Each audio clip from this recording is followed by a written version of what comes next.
સત્તાધારના વિવાદમાં એક ચર્ચિત મુદ્દો એ ગીતા વ્યાસનો છે।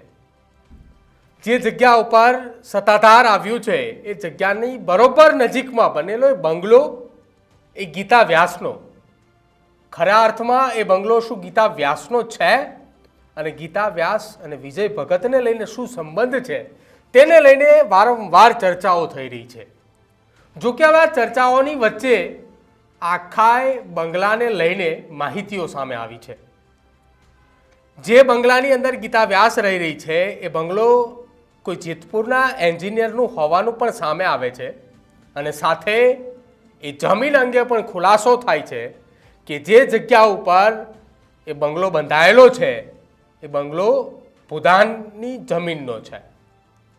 સામાન્ય રીતે જમીનના 4 થી 5 પ્રકાર છે। એ સરકારી જમીન છે, એ ગૌચરની જમીન છે, ભૂદાનની જમીન છે, નવા સર્વેયરની જમીન છે અને અલગ અલગ નિયમો આધારિત જમીનના ભાગ પડતા હોય છે। ગૌચરની જમીન હોય તો એ માત્ર એ ગૌચર માટે રાખવામાં આવે છે। સરકારી જમીન ઉપર સરકારી બાંધકામ થતા હોય છે। નવા સર્વેયરની જમીન હોય અને ખાનગી મિલકતની જે જમીનો હોય એ જગ્યા ઉપર રહેઠાણ બનતું હોય છે અને જે જગ્યા ઉપર ભૂદાનની જમીન હોય એ જગ્યા ઉપર માત્ર ને માત્ર ખેતી થતી હોય છે। હવે આખા મામલાની અંદર જે જગ્યા ઉપર મકાન છે તે જગ્યા ભૂદાનની જમીન છે, તેની ઉપર એ બંગલો કોણે બનાવ્યો? બંગલાની માલિકીનો હક એ જેતપુરના કોઈ વ્યક્તિનો હોવાનું માનવામાં આવી રહ્યું છે, તપાસમાં એવું આવી રહ્યું છે, પરંતુ શું હકીકત છે તે હજુ સુધી સામે નથી આવી અને આખા મામલાની અંદર હવે રહસ્ય એક બાદ એક રહસ્ય એ ઘેરાતું જઈ રહ્યું છે કે જે ગીતા વ્યાસ જે બંગલાની અંદર રહી રહી છે શું ખરા અર્થમાં એ જગ્યા ભૂદાનની છે? આખા મામલાને લઈને રાજકોટથી વરિષ્ઠ પત્રકાર જગદીશ મહેતાએ અમારા શો ગર્જનાથની અંદર એક ખુલાસો કર્યો છે કે આ જમીન એ ભૂદાનની છે અને એની પાસે એ પુરાવા અંતર્ગત જે મામલતદાર પાસે 7/12, 8/12ના જે ઉતારા હોય છે તે ઉતારાની અંદર આખી આ જમીન અંગે માહિતી આપેલી છે અને તે માહિતીના આધારે તેમણે શું કહ્યું એ સાંભળી લો। આપની જાણ ખાતર જે ગીતાબેન વ્યાસનો બંગલો હોવાનું કે છે, નીતિનભાઈ પણ કે છે, બીજા બધાય કે છે। આપની જાણ ખાતર અત્યારે અમારી પાસે રેવન્યુ ડિપાર્ટમેન્ટમાંથી માહિતી આવી છે કે એ જે જગ્યા છે, બિલકુલ એ જગ્યા જે છે એ તો એ ભૂદાન યજ્ઞ જેમ કર્યું હતું વિનોબા ભાવેએ, એ ભૂદાન યજ્ઞમાં મળેલી જગ્યા છે। સરકારી 5 પ્રકારની જમીન હોય છે। જમીન એક સરકારી હોય, બીજી ગૌચર હોય, ત્રીજી ભૂદાનમાં આપેલી હોય, ચોથું દિવેલિયું હોય અને 5મું નવી શરત હોય।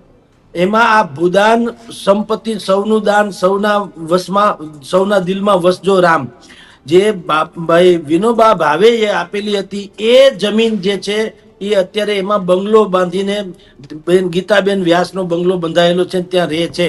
આપની જાણ ખાતર આ જમીન ખેતી સિવાય કોઈ પણ ઉપયોગમાં લેવામાં આવી શકે નહીં એવો બાકાયદા નિયમ છે। આ જમીન ન વેચી શકાય, ન બીજા કોઈને આપી શકાય, કેવળ ખેતી કરી શકાય। હવે આમ છતાં ત્યાં મસ્ત મોટો બંગલો તો ઊભો જ છે અને એ બંગલો ઊભો છે। આપની જાણ ખાતર અત્યારે થોડીક વિગતો મળી છે એ પ્રમાણે કોઈ જેતપુરના એન્જિનિયર છે, કોઈ એન્જિનિયર છે તારપરા કરીને, આ એનો કઈક બંગલો હોવાનું કહેવાય છે। સાચું ખોટું રામ જાણે, પણ આ જમીન જે છે એ ખરેખર કોની છે એ વિસાવદરના મામલતદારને તમે કયો કે 7/12ના ઉતારામાંથી જોઈ અને 6 નંબરનું ફોર્મ હોય જેનો એના ઉપરથી ખબર પડે ટાઇટલ આ કોના નામે જમીન એલોટ કરવામાં આવી છે અને કોણે શું કર્યું છે, તો આ બધું બહાર આવે એમ છે। પહેલી વાત તો એ જમીન કૌભાંડે બહાર આવે એમ છે, કારણ કે કમસે કમ ગીતાબેન નું તો નથી, જે નક્કી છે જે ન્યાય રહે છે તે। આપની જાણ ખાતર જે ગીતાબેન વ્યાસનો બંગલો હોવાનું કે છે, નીતિનભાઈ પણ કે છે, બીજા બધાય કે છે।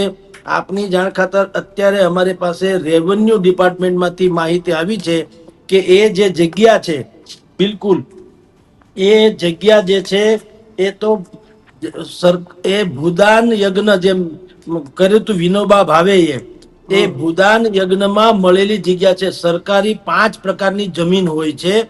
જમીન એક સરકારી હોય, બીજી ગૌચર હોય, ત્રીજી ભૂદાનમાં આપેલી હોય, ચોથું દિવેલિયું હોય અને પાંચમું નવી શરત હોય.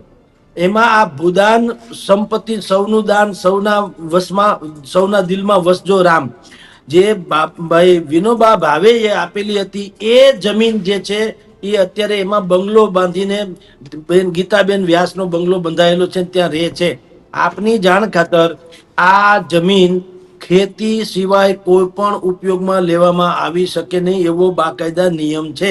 આ જમીન ન વેચી શકાય, ન બીજા કોઈને આપી શકાય, કેવળ ખેતી કરી શકાય.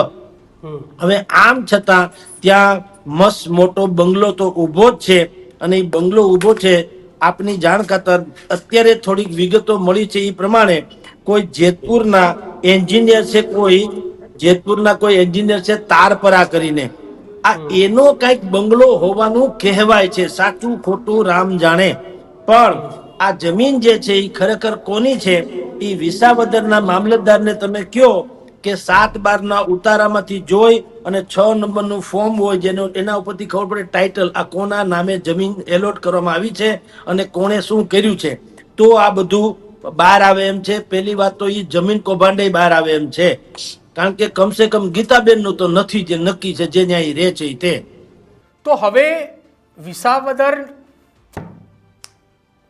તો હવે સત્તાધારના વિવાદની અંદર જે ગીતા વ્યાસને લઈને એક બાદ એક વિવાદો સામે આવી રહ્યા છે, જે ગીતા વ્યાસને લઈને એક બાદ એક રહસ્યો ઘેરાઈ રહ્યા છે, તેમાંનો વધુ એક રહસ્ય હવે ખુલ્યું છે.